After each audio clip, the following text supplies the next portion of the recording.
ঝিনাইদহ জেলার cyber crime investigation sell দীর্ঘদিন যাবৎ কাজ করে যাচ্ছে। সাইবার রিলেটেড যে সমস্ত অপরাধগুলো আছে, এই অপরাধগুলো নিয়ন্ত্রণে আমাদের সাইবার ক্রাইম ইনভেস্টিগেশন সেল কাজ করে যাচ্ছে।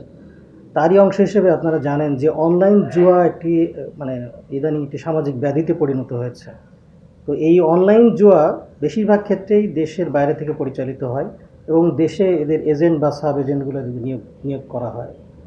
তো তারই অংশ হিসেবে আমাদের সাইবার ক্রাইম ইনভেস্টিগেশন সেল একটি অনলাইন জুয়ার মাধ্যমে যে প্রতারণা, এই প্রতারণার একটি চক্রের যে হোতা, সেই বাংলাদেশি যে এজেন্ট, সেই এজেন্ট নাম হচ্ছে মেহেদি হাসান ওরফে হাসান, তাকে গ্রেপ্তার করা হয়েছে। এবং বেঙ্গল উইন নামে একটি অনলাইন জুয়ার যে প্ল্যাটফর্ম, সেই প্ল্যাটফর্মটি এই ফিলিপাইন থেকে এটি পরিচালিত হয় এবং বাংলাদেশে এটার এই হাসান হচ্ছে এই বাংলাদেশি এই প্ল্যাটফর্মটার এজেন্ট। এবং বেঙ্গল উইন নামে যে অনলাইন জুয়ার যে অ্যাপ, এই অ্যাপটা এখান থেকেই পরিচালিত হয় এবং সে অনেক সাব এজেন্টগুলো নিয়োগ করে আর কি। তো তাকে আমরা গ্রেপ্তার করতে সক্ষম হয়েছি এবং তার কাছ থেকে আমরা জানতে পেরেছি সেটা ছিল যে ফিলিপাইন থেকে এটি পরিচালিত হয় এবং এই অ্যাপের মাধ্যমে, অনলাইন জুয়ার মাধ্যমে আমাদের যুব সমাজ থেকে শুরু করে আমাদের যে সমস্ত অন্যান্য পরিবার যারা আছে তারা সর্বশান্ত হয়েছে। অনেক ক্ষেত্রে এই প্রতারণারও শিকার হয়েছে। আমরা সেগুলো আইডেন্টিফাই করেছি এবং এগুলো আইনের আওতায় আমরা নিয়ে আসতে সক্ষম হয়েছি। আমরা এই অভিযানগুলো যেটা আছে, এই চলমান অভিযান এটা চলতে থাকবে এবং অনলাইন জুয়াতে যেন আর কেউ প্রতারিত হয়ে যেন সর্বশান্ত না হয়, সেই বিষয়ে আমাদের যে আইনি পদক্ষেপ যেগুলো আছে এটা চলমান থাকবে।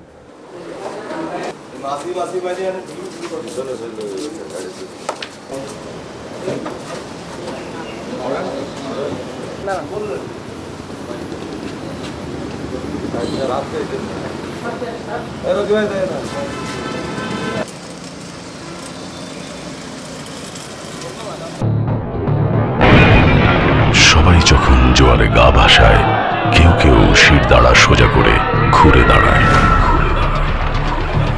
সময় যেখানে প্রতিনিয়ত হার মেনে নিতে শেখায়, কেউ কেউ চ্যালেঞ্জ ছুড়ে দেয়।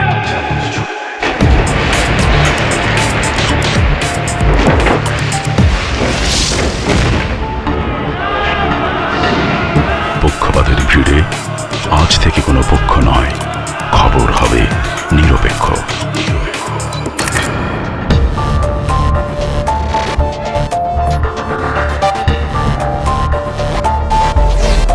বানোয়াট তথ্যবাদ, খবর হবে নিখাত। ভেঙে গুজবের শিক, খবর হবে নির্ভীক। মুক্ত চিন্তার স্বাধীন দৈনিক খবরের কাগজ, এখন খবর হবে নিখাত, নির্ভীক, নিরপেক্ষ।